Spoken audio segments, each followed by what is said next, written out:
me, she's like, if you don't have that problem, then your testosterone is going to be fine. I was like, I don't. I just don't. I have no energy. I'm tired. I can't lose weight. Like I'm just, I don't know what my deal is. So she thought it was thyroid.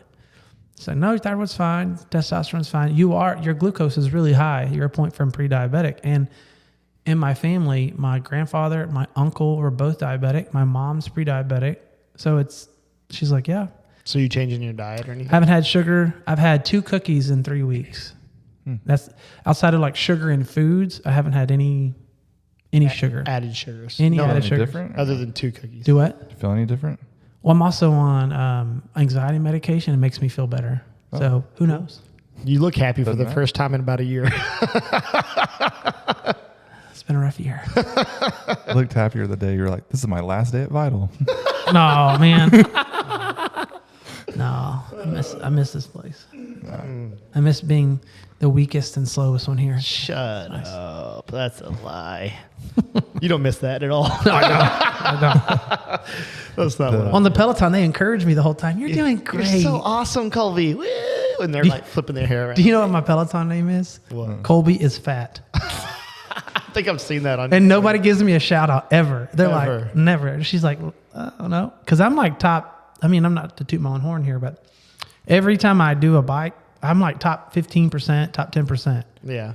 And like, Never get a shout. never get a shout out. I'm like, it's because my name. So I was going to change it to Colby's less fat and then Colby's fit. Oh, yeah. See if you get a shout out. See if I get a shout out, but I'm going to stick with Colby's fat because I'm still fat.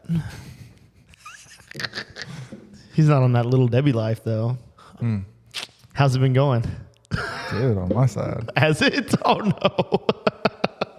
You Christmas time, man. Come on. ratting somebody out? No, I'm ratting myself out. Oh, I thought you just said good on your side. Yeah, it's good on my side. Because you're eating little Debbie's Yeah. whenever you want to. Yeah. Oh, my goodness. This guy. Colby is fat and has a trailer carrying Jake. Like, just put me behind that. Put me behind that bike. He's up there. Come on. And he looks back. You good? That's funny.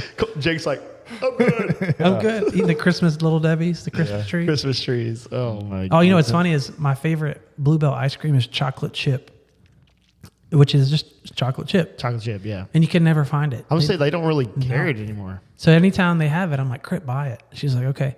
She came home from HEB yesterday. She's like, I have bad news. I was like, what? She's like, there was like 6 half gallons of chocolate chip. And I was like, why'd you tell me that? She's like, I didn't buy any. I was like, thank you for not buying any, but still.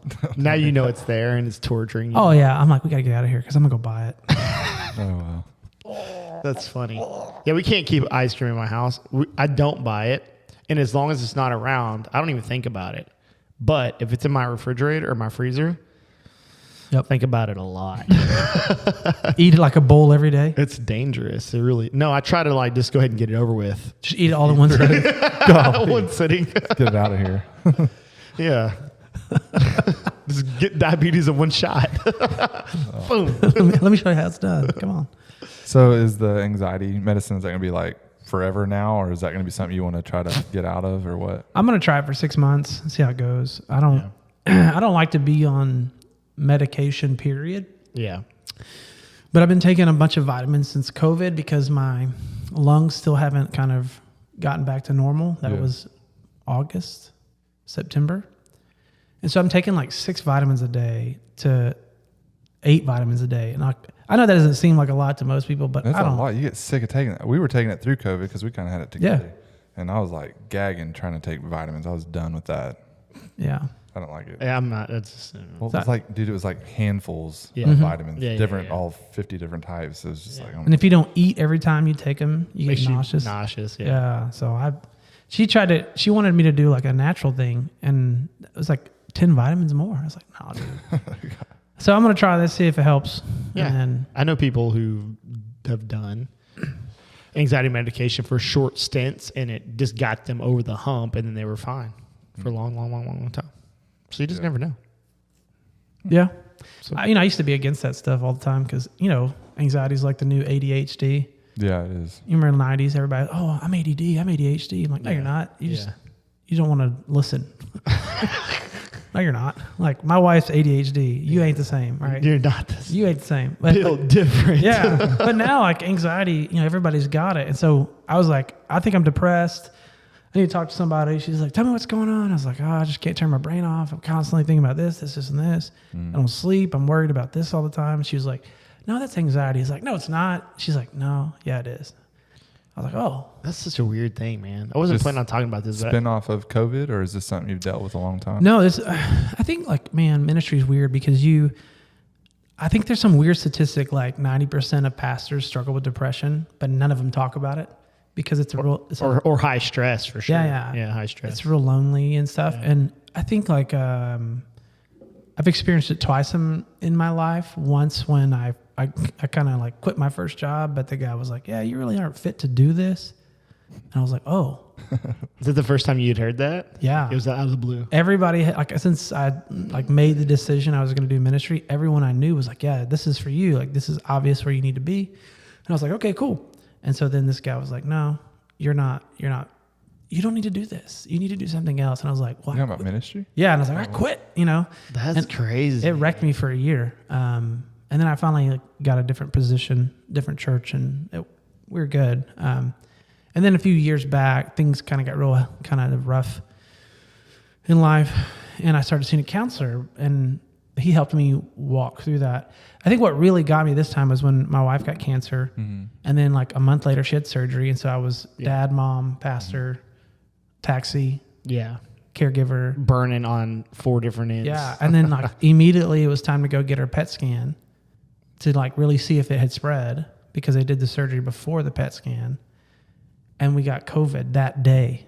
Like we were going, she's like, I don't feel good. We tested and we were like, oh crap. So COVID wrecked me pretty rough. Yeah. And I thought I was going to die at one point. Like legit was, I don't know if I can do this. Like respiratory? Like you couldn't breathe? Yeah. Wow. Yeah. So, and then I got the antibodies same time as he did. Yeah. I remember y'all telling me about that. And that was like That's funny though. That was like day 12 for me. Jeez. Yeah, you had it rough. I remember. Yeah. Yeah. And so then after that, we just had some staff turnover, which one after another, it was like I couldn't rebound after anything. It just became really heavy. Mm-hmm. And I just like, I don't know. It was weird. I just got to a point where I knew that I was pulling away from people in life. I couldn't because of the job and then the people in my life and my kids. But I wanted to every second I could pull away from people. And at the same time, I couldn't sleep. I just didn't feel, I don't know how to say this. I didn't feel any peace in my life at all. And I was just like, I don't know I don't know what's wrong with me. Mm-hmm. Yeah. And so I started talking to people and they were like, hey, you need to do this, and this, go counseling. So I'm back in that. And then, they were like, can you see a doctor? I was like, all right, I'll try it. So. Then they got rid of Lucy's. So another thing. Why are you doing that to me, man? Double the medication. Because I'm in your boat. Okay. Like, we saw each other eat lunch there one day. Yeah. Dude, we eat there all the time. Dude, yes. That's where y'all got COVID for sure. No, we got COVID on the podcast. I can tell you that right now. From the podcast? Yeah. I mean, we got it at the same time. So We were identical, and that's the only time we ever saw each other. Mm-hmm. There's no way that y'all got it from the podcast, because y'all wouldn't be sick at the exact same time. No, I got it from my wife. We'll see the podcast. It's in the podcast. Y'all are passing it back and forth. Yeah. Throwing it around. Well, goodness, I mean, dude, anxiety is a big issue right now. Like with a lot of people, I think it was a relapse too of like everybody having to stay home all the time, and then it's like just showing its ugly head right now. There's a lot of people on my side of the family is dealing with the same stuff. Destiny recently was dealing with it, and she got on medicine too. So it's just it's just something that's happening right now. Except for Dell, he's always like, ooh. Always happy, huh? High strung. You're a happy guy. I'm not happy always. Yeah, I'm happy all the time. You're happy all the time. I don't know. It's a gift from God. No, that's true. It really is, because I don't know. I don't know. I can't explain it. I don't know. Like people ask me all the time, like, why are you so happy? You're like amped up. And I'm like, I don't know. It's a good thing. It is. I mean, I have down times, man. I have plenty of hard times. Yeah, man. But you like tell yourself, I gotta get up. Yeah. I think I do have that, like, okay, this is not good. Let's go. Yeah. Like, and I think where that deciphers from like, oh, you have anxiety is like people that are like you that all of a sudden hit that wall and they're like, wait, I can't get through this one. Like that, right? I mean, because D was the same way. It's like, no, I'm not going to act that way. Not going to. And finally got to a point where it's like, I don't want to be like this, and I'm hitting a wall right now. Yep. And I think that's probably, it sounds like where you kind of were at too. You were strong. You're going through the whole thing, and then all of a sudden it's just like, man, it's just not working anymore. Yeah. Yeah. So, well, what else? You had some stuff what was it supposed to be about? Because it seems like that took a good turn there. Are you looking at yourself? I just noticed it when I picked up my drink. Like, oh, cheers. Cheers, buddy. Good job, dude. Way to be transparent. That's all right. We're losing listeners left and right. It's cool. Awesome. We'll be lucky if anybody even listens to this one. It was like 30, 20, 10, 5. Yeah, 5. Now it's just my wife, D, my mom. We have to watch it one time after we edit it just to make sure it's right. Yeah, exactly. So that's all 5 views right there. That's funny. So, No, actually, Colby, when we had previously talked, I had said that I had reached out to you about your dad, your biological father. Yeah. Some of the things that you've dealt with in life surrounding that. And I was like, man, this is a hard subject, but I know that other people deal with the same thing. The same struggles, have been through it. And so I just really wanted to pick your brain and see like your journey from where you were, from like, not even like, you know, like where you thought you were to where you realized, man, this is a problem, to like how you got through it, like the whole 9 yards, man. I kind of want to deep dive into it. Go for it. So, Colby, at a pretty young age, when did you actually have so you do have a father in your life? Stepdad, yeah. Yeah. My mom got remarried when I was 19. 19. They dated for like 10 years. Gotcha. So he was in your life for a long time. Yeah. Yeah. I mean, not really. Like, I mean, we saw him every other weekend or so, my stepdad, when they were dating, because he lived in Wharton. Okay. I think they like split at one point. I don't know. You're just like ratting them out. I mean, they've been married since 2000 But he's been in your life for, 20 plus years then. Longer, yeah. Yeah. Almost 30. Oh, yeah. So a long time. But as your stepfather for almost 20 years. Yeah, almost 20 years. Yeah. Yeah. Right on. You are old. I forget. He actually adopted us the following year they got married. Oh, wow. And it was like, it was mainly for like insurance purposes. That makes sense. But no, we wanted, he adopted us. How old were you?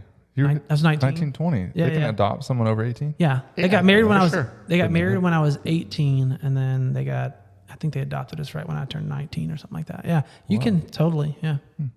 You taught me. So anyway, so you do have a father figure in your life. Oh, yeah. But your upbringing as a kid, you had a father that was not present. He wasn't present. Yeah. Wasn't present, and you dealt with a lot of struggles due to that. Yeah.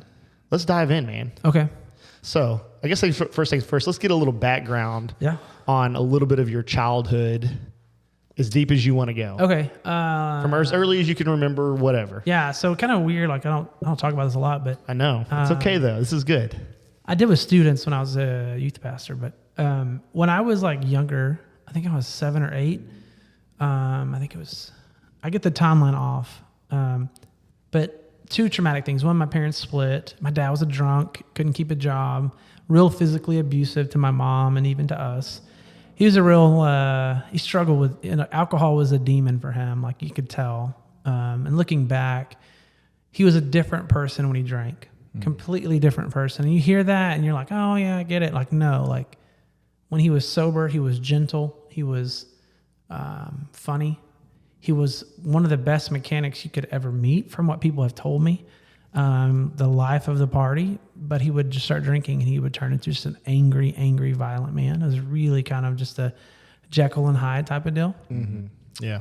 So that was kind of, a pretty like influential thing in my life, big time. And then like when I want to say I was 7 or 8. I think I was 7. I was playing catch with my grandpa, and he was kind of older, like a lot older. And I threw it over his head, and he like fell backwards and busted his head open. And eventually got a blood clot. Goodness. And he died. Your grandpa from that. Yeah. Wow. Well, he had diabetes and stuff. So like, it wasn't like he was Bob Barta. He wasn't out of shape. He wasn't, lazy. Like they worked hard. Yeah. He's got that bohemian blood. So he got after. But, it's just 2 traumatic things back to back. Yeah. And so growing up without a dad was actually more traumatic than that. Because, and I don't like to use that word traumatic, because I feel like we do that all the time for simple things. But I would say it was more influential And as a child, it was more influential negatively, but as an adult, it's been more positive. Because we still saw him like every other weekend for a couple of years until he moved to Texarkana area. And in those times that we would go, like we didn't want to be around him because we lived in this really kind of shanty type of house that he was supposedly fixing up, but like didn't have walls. It was really weird. And then he would always get drunk. We'd always go to the bar, and like I knew more about the bar than I knew about other stuff. It was weird. Yeah. Goodness, man. And so that was kind of a negative, like, like my grandma would we'd go to scout camp, out here at Camp Karankawa. Yeah. And they would have father-son weekends, and my grandma would come. It was super weird for me, Yeah. And at that age, I knew that this wasn't normal. Right. And my mom, she was grinding, working 4 jobs. So Yeah. she couldn't do that stuff. And so as I got older, like I used to ask that question, God, like, why? Why don't I have a dad? This sucks. I see all these other kids with dads, and I don't have one. And so what age group or what age range are you talking about? Like 12? Teenage years. 10, 12, 13, 14? Yeah. Junior high was really hard for me because I'm not very masculine. I'm kind of feminine in a sense. Come on, man. No, I'm for real. Like we joke about this in my marriage all the time, but Crit's the guy and I'm the girl. She's definitely stronger than you. Yeah, 100%. I'm kidding. But like I'm the one that wants to talk about our problems. I'm the one that cries. I'm the emotional one. I'm the one that wants to stop and think and have a conversation. She's the opposite. If there's emotion, put a wall up, let's go. And I think it's because I was raised by all women, 2 sisters, 1 mom, my grandmother, and at the store where my mom works and my mom owns, there was 2 women that worked there. So the only really male influence I had was the guy that worked outside in the back, Greg, and my uncle, James. And so I have I wasn't very masculine. That's not who I am. I'm not a rugged, like, let's fight type of guy. I don't have that drive to compete. I just don't. And that, in some ways, yes. In some ways, no. yes. Because I've seen you be competitive. But I just don't. I don't know. I look at no offense, but I look at the macho, like, I got to beat you stuff, and I just laugh at it. I'm like, that's stupid. But growing up, that wasn't good for me because when you're a teenager, junior high school in the 90s, it was very much it's a dog eat dog world type of thing. Oh, for sure. Especially at that age. It's brutal. Can be brutal. Yeah. So that was hard. But as I've gotten older, it has been very encouraging to me because I learned how to be a dad by watching other men who are dads because I was forced to. I didn't have anybody that showed me how. Mm-hmm. I had to learn on my own. And I get to pick who I want to be like as a dad and as a husband. That's cool. Yeah. So it's been helpful. And it's also kind of pushed me to want to be home more with my kids, knowing that my dad wasn't there and how influential that was. I don't want that to be the case for my kids. Yeah. I mean, a lot of situations like yours, it goes 2 ways. They follow the same footsteps or they say, no, I never want to be that guy, and they go the opposite direction. Yeah. Right. So what was the turning point though for was there a defining moment like where you're like, dude, I do not want to be like this guy? So like the cheesy answer is, Jesus, which is the right answer. It is the right answer, but yeah. I was a high school student. My youth pastor's name was Trey Thames, one of the most influential men in my life. He was a dad in a way that I didn't realize until I got older, and we still talk to this day. One of the most just wonderful people I've ever met. And he was very influential in helping me work through the emotions of that. It was okay to be okay. It was okay not to be okay. Yeah. Trey, this bothers you and you're upset. It's okay. Yeah. I had nobody to cry to or talk to. And he was like, no, it's okay. So that was helpful for me. I think what really kind of helped me process, I don't want to be like that, was I think I was 19 and I went to go visit my dad, and I had just got this new truck when I graduated high school, and it was a single cab blue Dodge Ram. It's like electron blue. I know exactly the type. You've seen it. Oh yeah. And had like the exhaust and the wheels. I thought it was hot stuff, right? And so I pull up and I'm like, Dad, I bought this with my own money. Like $16,000. I'm 18 years old. Like I have saved and I bought this. And I pull up and he's like, look at this piece of shit truck. And I was like, That's what he told you? yeah. And I was like, Wow. what? And I was like, oh, it's a Dodge, it's not a Ford. And I was like, Oh my goodness. okay. And so then I was trying to be more like, okay, I'm trying to extend an olive branch to you because you've never been around. And I don't have to drive 6 hours to see you. Right. That's how far you drove. Yeah. God. So like I'm there and all he wants to do is go to the bar. Yeah. He's like, come with me. It's called the Wooden Indian. I think it's That's He's a like, great name. Come out to the Indian with me. And I was like, no, I'm not doing that. I'm going to hang out with my cousins because I don't want to do that. Right. I get a phone call at like midnight from the owner. Hey, you need to pick him up? Come pick him up. And I was like, oh my goodness. So I had to drive him out there because of his drinking and smoking. He couldn't drive from all the strokes that he had. So I had to drive him out there and drop him off and then come pick him up and take him home. And this was 18, 19 years old. Mm-hmm. And I was like, you have no friends. So your life is miserable. The truth is like you saw the lifestyle and you said, I don't want any part of this, you know? But at what age did you like, what was the age range where you like gave your life to Christ? Because obviously that had like a huge I have a question about his dad though. Oh, like, did you know where he came from? Like, what was his story? His backstory? Great parents. They enabled him a lot. So, what was his like turning point where he would have gone that route? Oh, sorry. I've asked that question to my mom sometime after high school. She said, he drank alcohol in high school, like most kids kind of do.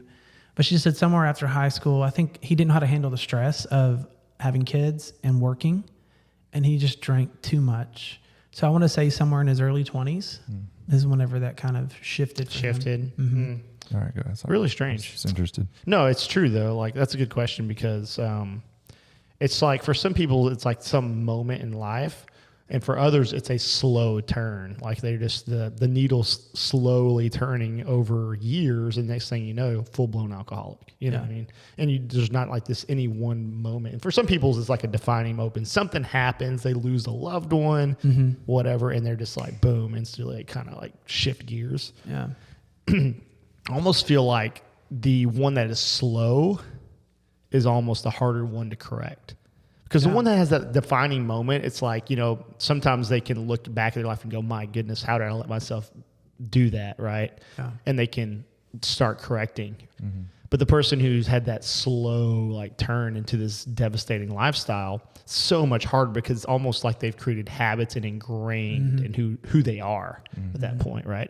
And it's like unconscious of him at that point to ask you to take his son who drove 6 hours to see him. It's ingrained for him to say, hey, Colby, take me to the bar. Yeah. Because that's what he did, right? And because he developed the habit. Mm-hmm. That's sad, man. It makes me sad for you. Yeah, that's horrible, man. Yeah. I mean, listen, I try not to... I don't talk about it, not because I'm ashamed or because I don't want, I just don't want people to, I don't want that to be an excuse. Oh, I think most people, like you asked me when I became a Christian, I was young, 10, 9, something like that. And I took my faith seriously when I was in high school. I was a bit legalistic, but it really kind of changed when I was in college. I got to Sam and I got in Chi Alpha, and my friend Jesse changed my life. Jesus changed my life, but Jesse kind of... he pointed you in the direction. Yeah, and he became the guy that I still like. He's my age, and he's still probably the wisest dude I know. But I didn't want that to be the defining thing that prevented me from growing, not just as a Christian, but just as a man. Mm-hmm. Like I know too many guys who sit back and make excuses for their actions. And I don't want to be that guy that makes excuses for my failures. Like if I fail, I don't get to blame so-and-so. I don't get to blame mom and dad. My dad turned out to be a piece of crap, and my mom didn't sit back and go, oh, woe is me. No, my mom worked 4 jobs. She busted her tail, and she sent 3 kids to college debt-free. Jeez. That's amazing. Hero. Yes. She's my hero, dude. And so she didn't make excuses. She went out and got it. And I feel like as I've gotten older, I haven't let that stop me from getting a job, having a family, taking care of my bills, etc. But what it has done is it has shaped the way that I look at my time with my family. And so one of the reasons why I one of the defining things that pushed me to medication was I came home and my dad was a really angry, abusive man. When I'm angry, I don't use my hands. I just disappear. I don't want to talk. And I learned that I would come home and I had no reason to be angry, but I was angry every day. I don't know why. And I would have that conversation with my wife and she'd be like, I don't know why you're upset. I'm like, I don't either. Like, I have no idea. And it's changed the way that I see the world, because he handled it with anger and with alcohol, and I handle anger with disappearing. And that's not healthy either.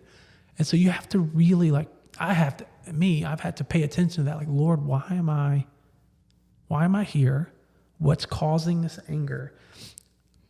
And I don't want my kids to look at dad and go, it's okay to disappear from family because you're angry. Like, I looked at my dad and thought, why is it okay to disappear because of alcohol? Yeah. Mm-hmm. You know what I'm saying?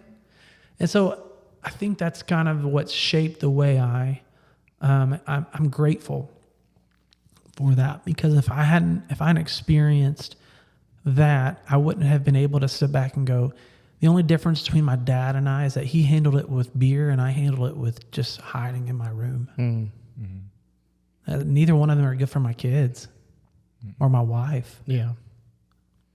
You know what I'm saying? So absolutely.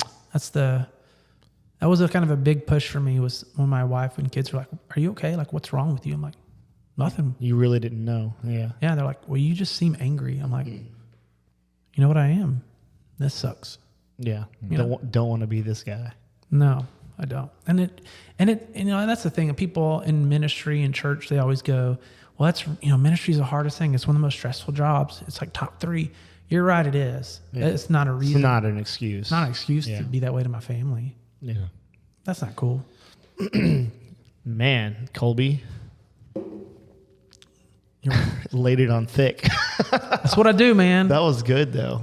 I think like one of the important things that you said, and I think this goes into fatherhood, is you realized at some point that where you were at was not where you wanted to be. And you're like, something's got to change. And we all get to that place at some point and we go, why have I gotten to this point? And we have to make a correction. And I think it's super important for people need to understand that when you're at that point, seek out whatever help you need. Yeah. Don't be prideful and say, I can do this on my own, because it may be medication. It may be confiding in someone else. It may be reaching out to other brothers, whatever it is, and saying, dude, I don't want to be this guy and I need some help, whatever it is. Mm-hmm. I think it's like, you got to lay down some pride and like suck it up as a man. And that's hard to do, because as men, we feel it's our responsibility to take on the world for our family. Mm-hmm. And that's not the case. We can't handle everything, truthfully. Yeah. Right. So, yeah, super important. Yeah. Drop the pride. Boom. So, next question. since we got there, we talked about this at one point, you and I have.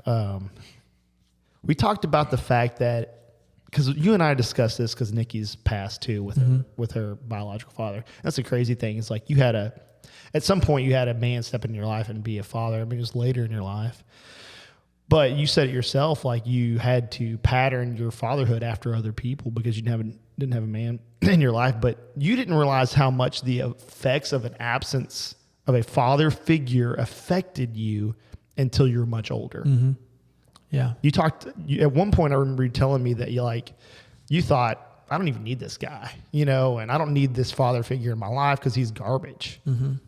And then later in life, you were like, oh my goodness, like the effects that had on me were damaging, and you didn't even realize it until much later. Yeah. Care to touch on that? Yeah. I don't think I realized that until he died.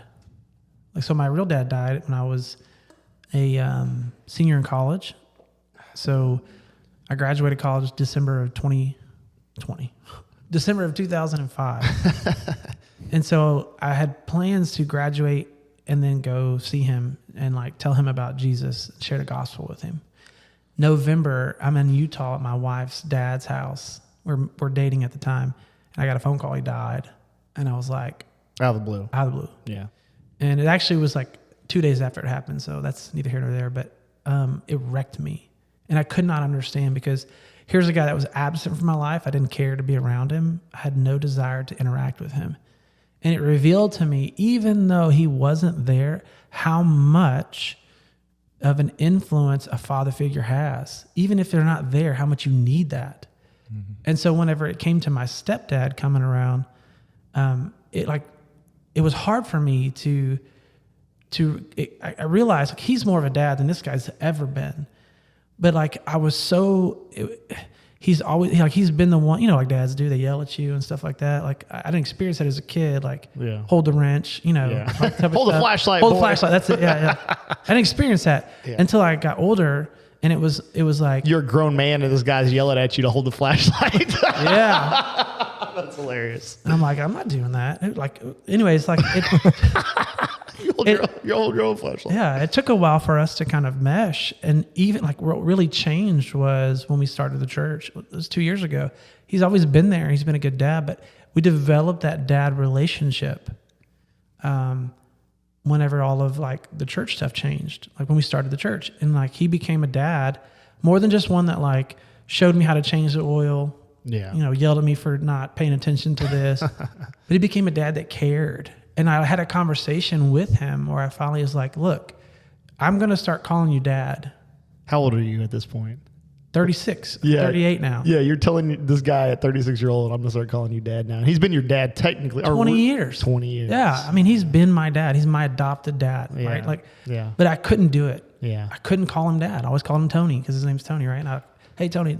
And so I told him, I was like, I'm gonna start calling you dad. It's going to be weird. Don't be upset if I'm like dad in this moment and then turn around and, hey, Tony, like, it takes time. But I realized when I lost my real dad, it affected me. And it took me like, man, 15 years to process that, 16 years to process that this is actually my dad, and it's okay for me to call him dad.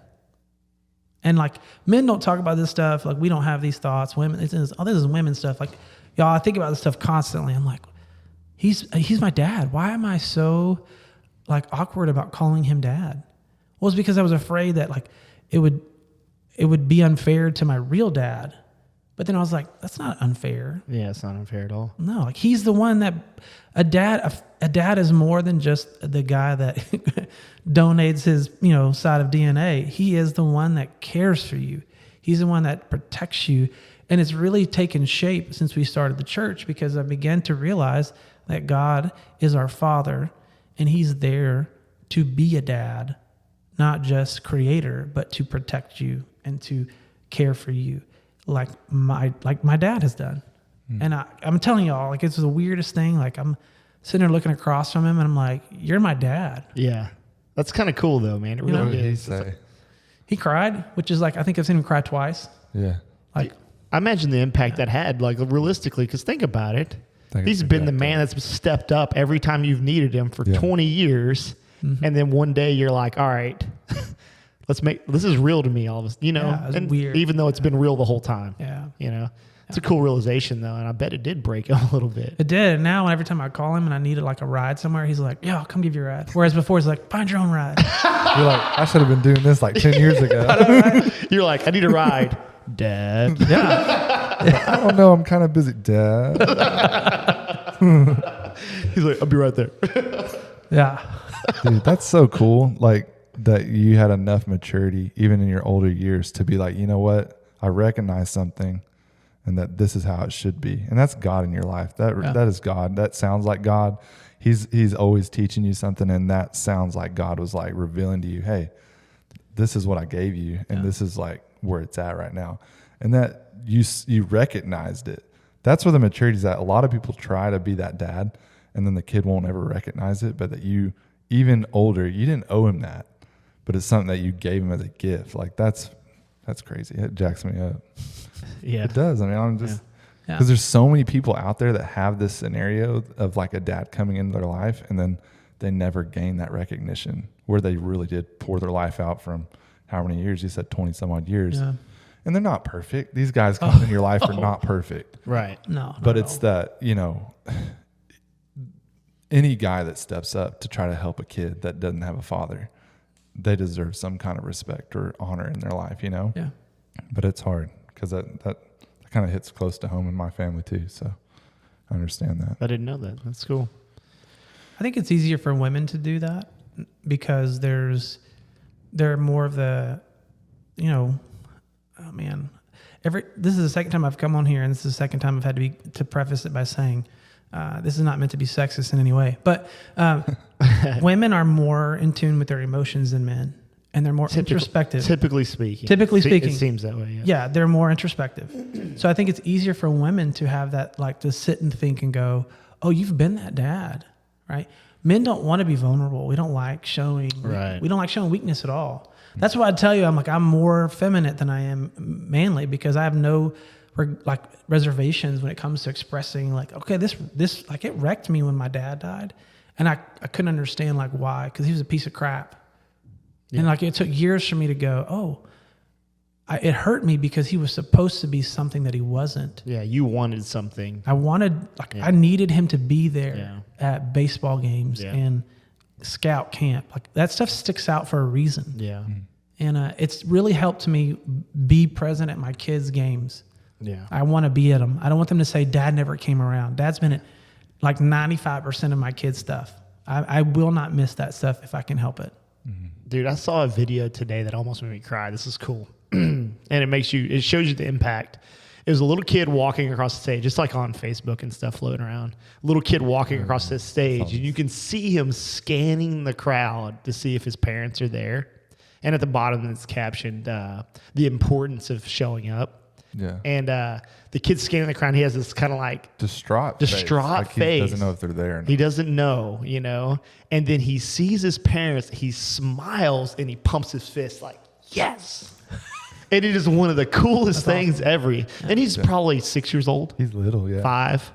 Yeah. Maybe younger than that. 4 or 5. Younger than 4 or 5, maybe. That's cool. But it just shows you the impact of being present in your kid's life. It's powerful, man. Mm-hmm. Pretty wild. Yeah. Pretty wild. But yeah, dude, you've really, like, just watching your life, you've done, from outside looking in, because obviously I don't live in your walls. I don't. But outside looking in, it looks like, from what I see, you've done I'm not saying a good job, but you've made a valid, an attempt at being very present in your kids' lives. Yeah. It's commendable. I appreciate that. Trying. It's not always easy. It never feels like it's enough. Because let's be realistic. We're pulled all kinds of different directions.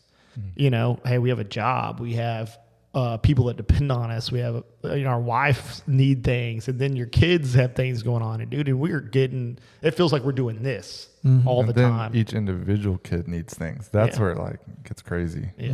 Because you realize that it's not just your kids. Like, each one of them are just starving for a personal relationship. Yeah. So it's tough, dude. It's true.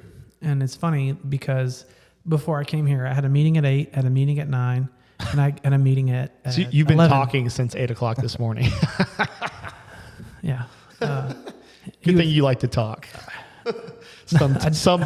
Not anymore. If it's about Jesus, I'm down. If it's about the Astros, I'm even more down.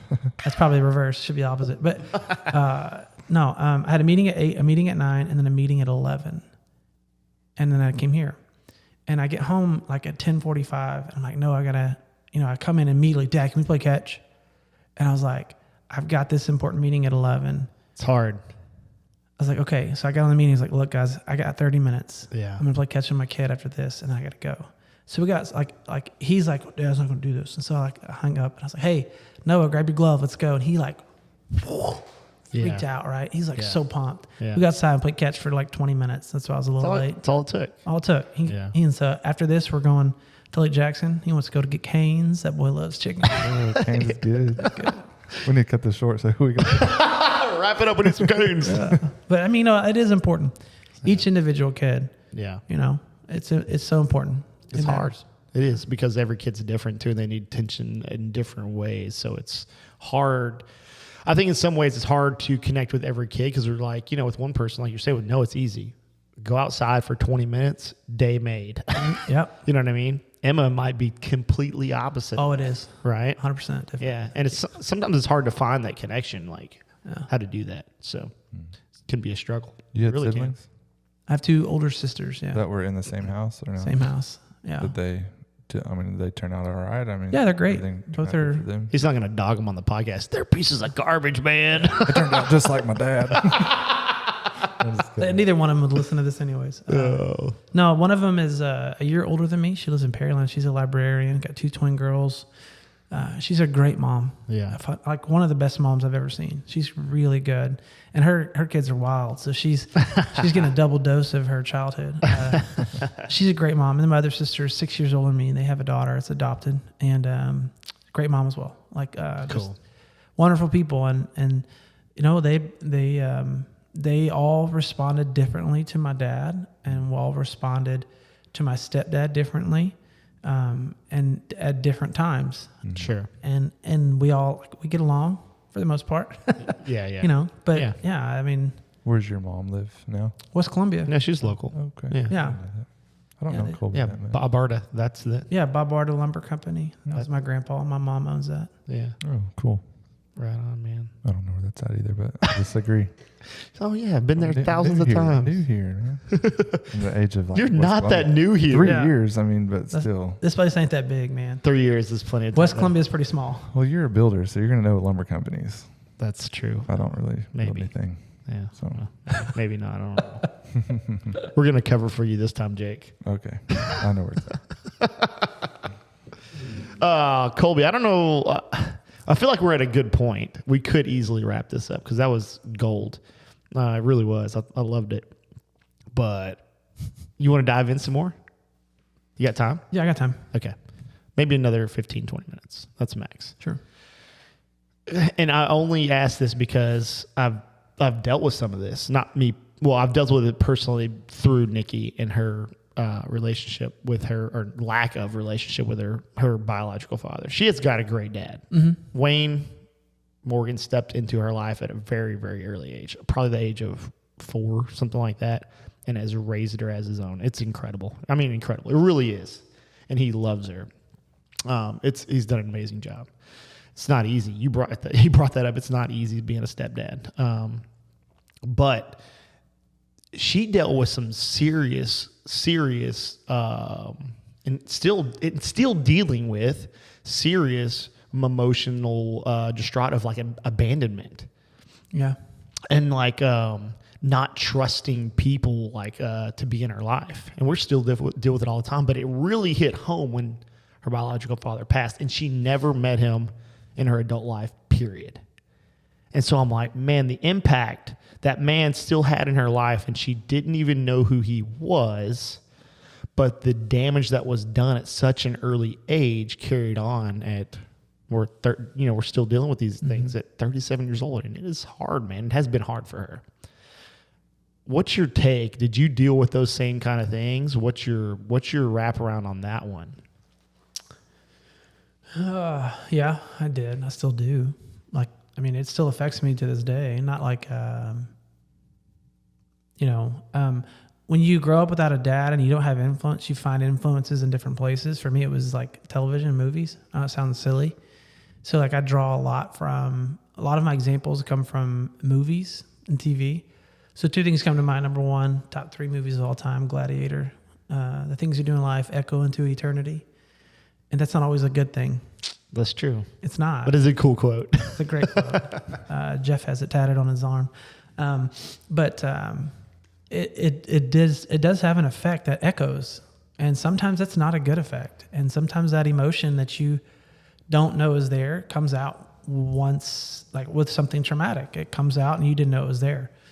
And then 2, like I think of for me, I dealt with it. I kind of liken it to the Fresh Prince of Bel-Air Will Smith scene where his dad bails out and he's like, "Why didn't he want me, man?" And Uncle Phil comes in and gives him a hug. Right? Yeah, dude. Like that was my life. That was powerful though. Yeah, but that was my life a lot. Like, man, like why didn't he want us? Like why weren't we good enough for him to give up the bottle, to get a job, to even if you didn't want to stay married to my mom, which she divorced him because he was a bum. Like, why weren't we good enough for you to make those changes? Yeah. And that's a question I ask God a lot.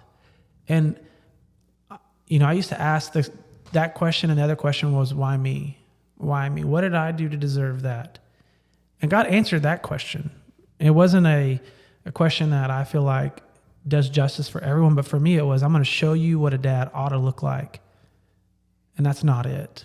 And I'm going to use your circumstance so you can be a dad to your kids and to other people. And I was like, I don't want to be somebody, I don't want to do that. But here I am, I'm a pastor and I have influence like a dad ought to have. Right. So my first priority is to make sure my kids get that first. Yeah. Then I give that to others. Mm-hmm.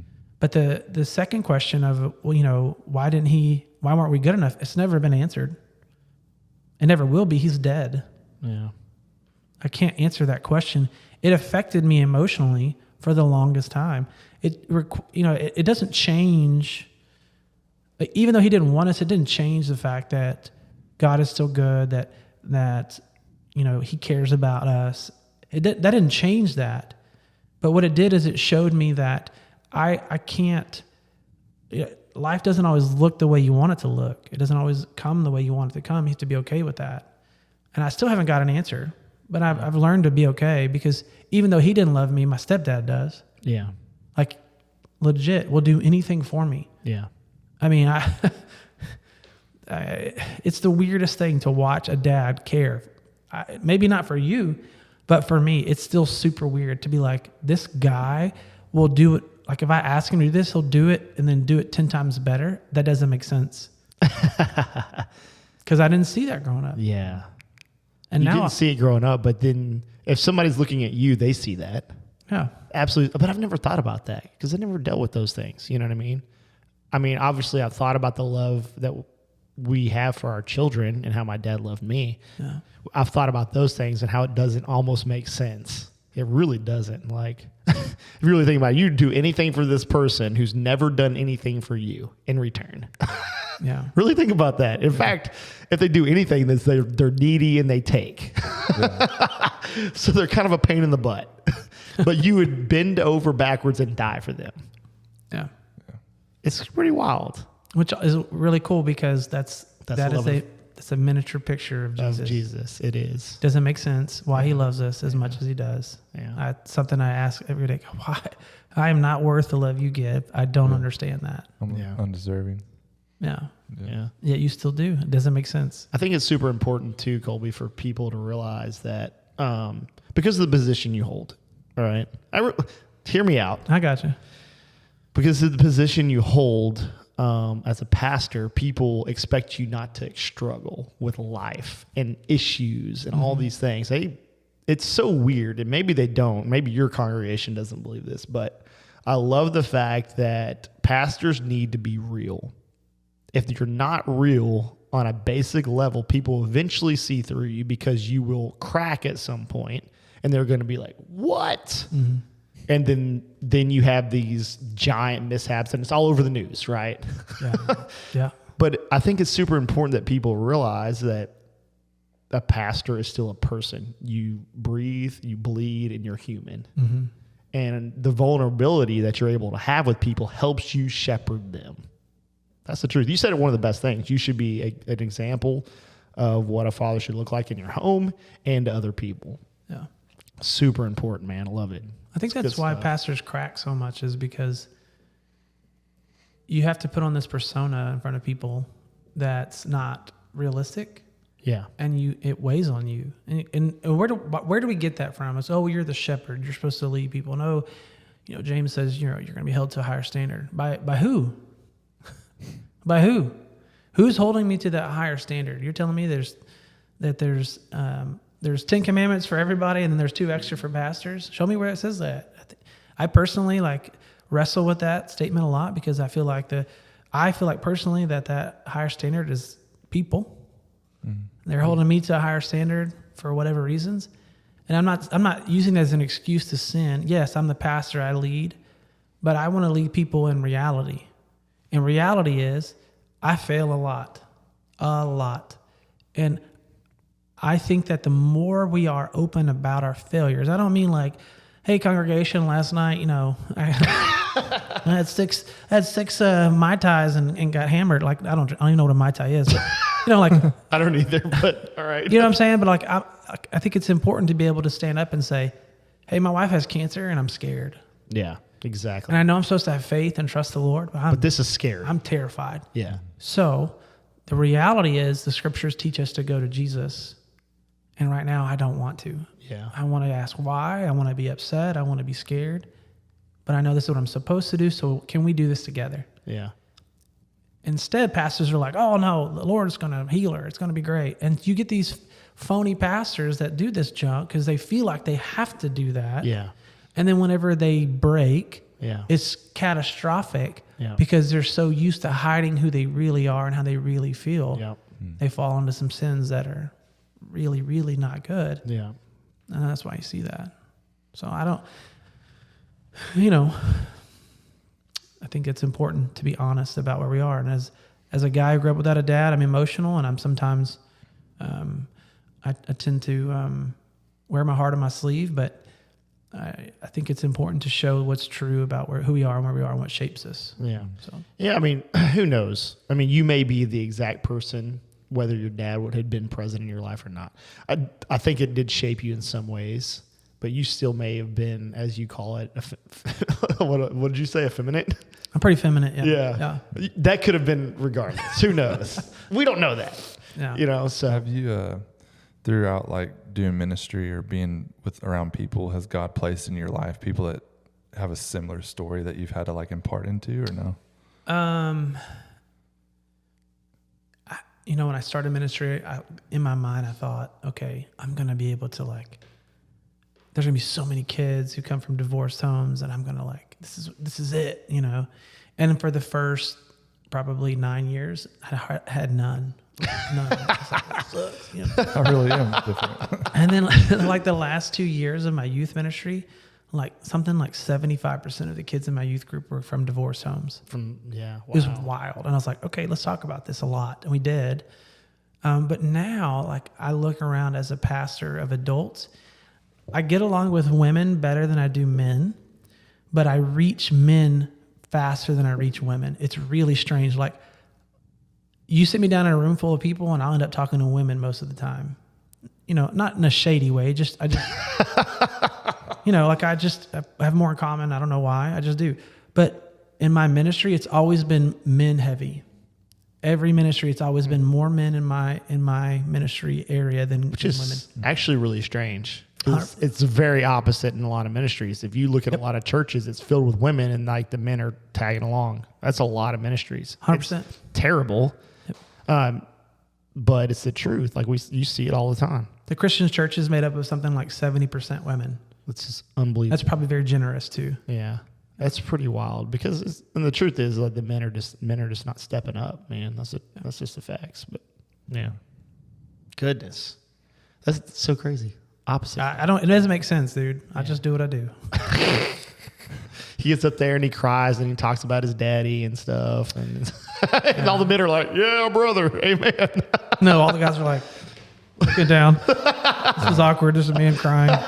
No, I think it takes someone like you leading in that spot to let other guys know that they can be that way. Because you're looking at two of them. I know Be we open are. and vulnerable. Yeah. We're the same exact way. We cry all the time. We really do. But I think that's the breaking of the Lord in your life. He breaks your heart to where you can be like that because he's like that. He has that trait to be vulnerable and let you know. He wanted to experience earth to know our suffering, to know what we go through as well. So it's he wanted to have that relationship. Yeah. That's how we're supposed to be. So then you have these macho personalities that come in and God has to break them down to their knees to even touch their life. And the more open you are, then the more God can deal with you. And that's why wisdom and stuff is handed to people that are meek and gentle. He'll give it to you freely because you're willing to listen to him. Mm-hmm. So it's a blessing. It's not a curse to be that way. Right? Yeah, I agree. I agree. I don't think you're wrong. Colby, don't want to hold you up too much longer, man. Thank you, bro. Yeah. Appreciate you. This is really good, man. I knew this would be I didn't know if it was going to be a good subject. I knew in my mind, I'm thinking other people need to hear, not just your story, but know that there's other people out there who have dealt with the same things in their life and they're not alone.